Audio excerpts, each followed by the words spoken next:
Camarades militantes et militants de l'UPADES, chers cadres du parti des Trois Palmiers, camarades membres du grand et historique parti du professeur Pascal Lissouba. Au lendemain du congrès historique de 2006, qui avait consacré officiellement la relance post-conflit des activités du parti au plan national. Il s'était tenu en 2013 un deuxième congrès où le parti en est sorti moins revigoré, presque affaibli, vu les clivages qui persistent et qui affectent encore à ce jour l'unité du parti.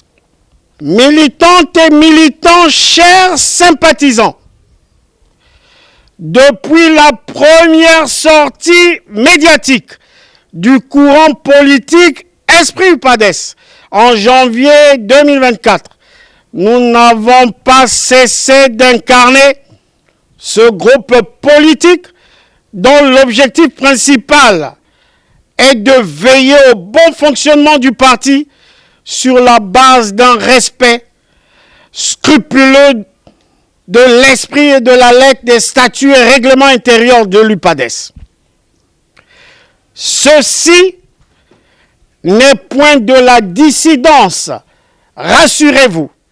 En effet, notre courant s'inscrira tous les jours en faux contre toute manipulation abusive et frauduleuse des concepts et principes qui fondent la personnalité morale de notre parti. Ajouter ou soustraire un seul iota de nos textes fondamentaux est un acte de haute trahison qui doit entraîner pour leurs auteurs, comme le stipule dans nos textes, la perte systématique de leur qualité prérogative de membres. Comme vous le savez déjà, suite à nos communications antérieures, depuis 2017 jusqu'à ce jour, le parti navigue à vue avec des instances frappées de forclusion qui se donnent des prérogatives qui ne sont pas reconnues par nos textes réglementaires.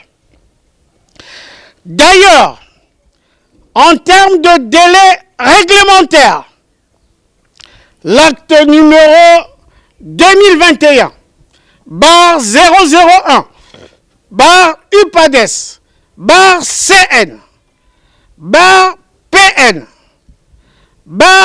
SN du 13 février 2021 portant prorogation des mandats des instances nationales du parti issu du congrès de 2013 qui n'a été initié et pris qu'au courant 2021 ne peut pas régulariser la situation des organes qui ont perdu leur légalité et leur légitimité depuis juin 2017. Dans un tel contexte de crise de légitimité, l'on devrait plutôt rechercher le consensus de toutes les parties prenantes en vue de redéfinir le cadre idoine permettant au parti et à ses organes dirigeants de continuer en toute légalité à incarner le leadership du parti tant au sein de la classe politique nationale, des institutions de la République, que celle des organisations internationales. La surdité de la direction politique sortante et le déni permanent nous a contraints d'explorer à contre-corps, il faut le dire, la piste judiciaire et celle du recours administratif au niveau du ministère de l'Intérieur. La direction politique sortante se maintient dans le déni, un peu dans le genre « le chien aboie, la caravane passe ». Cette politique de l'autruche est contre-productive, largement préjudiciable à la cohésion dans nos rangs et à son unité qui est la force même du parti.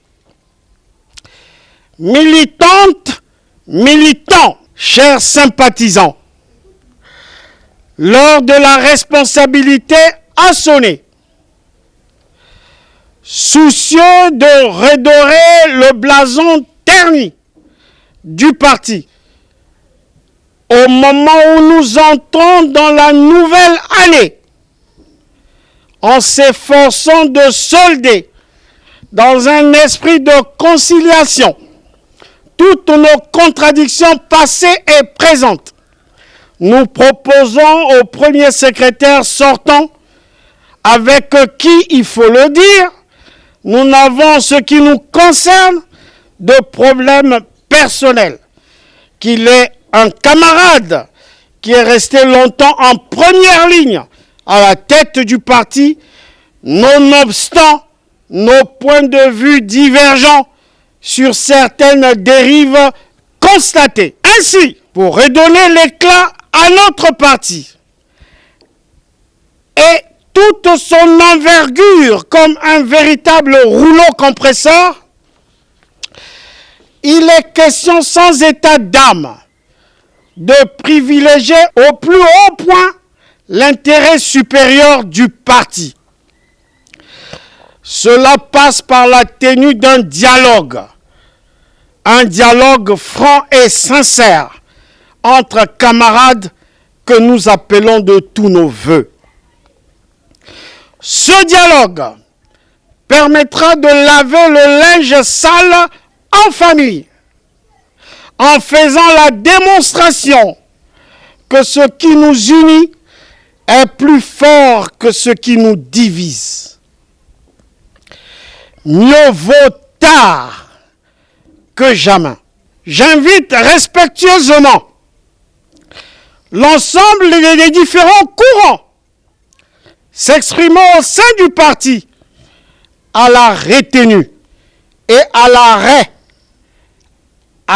des discussions internes via les médias, les tribunaux et les réseaux sociaux pour une période raisonnable de 15 jours minimum, afin d'ouvrir des couloirs de concertation et de dialogue dans le cadre de la politique fine et très spéciale. Un break s'impose en toute responsabilité. En clôturant mon propos, je vous invite à vous remémorer la profession de foi de notre leader, le professeur Pascal Lissouba, qui disait, je cite, « Je voudrais rappeler à tous mon engagement du 14 juin 1991 de contribuer à la vie politique nationale par la création d'un parti politique ouvert à toutes les Congolaises, à tous les Congolais de toute origine. Cette œuvre dont j'ai rêvé ma vie politique durant est le symbole de mon combat politique, le legs le plus précieux au pays tout entier et à la démocratie congolaise que je souhaite perpétuelle. C'est donc avec un cœur plein d'espérance pour l'avenir de notre parti que nous formulons à votre endroit, à toutes et à tous, nos vœux les meilleurs de Nouvel An 2025. En avant tous pour un rassemblement de toutes les forces vives du parti.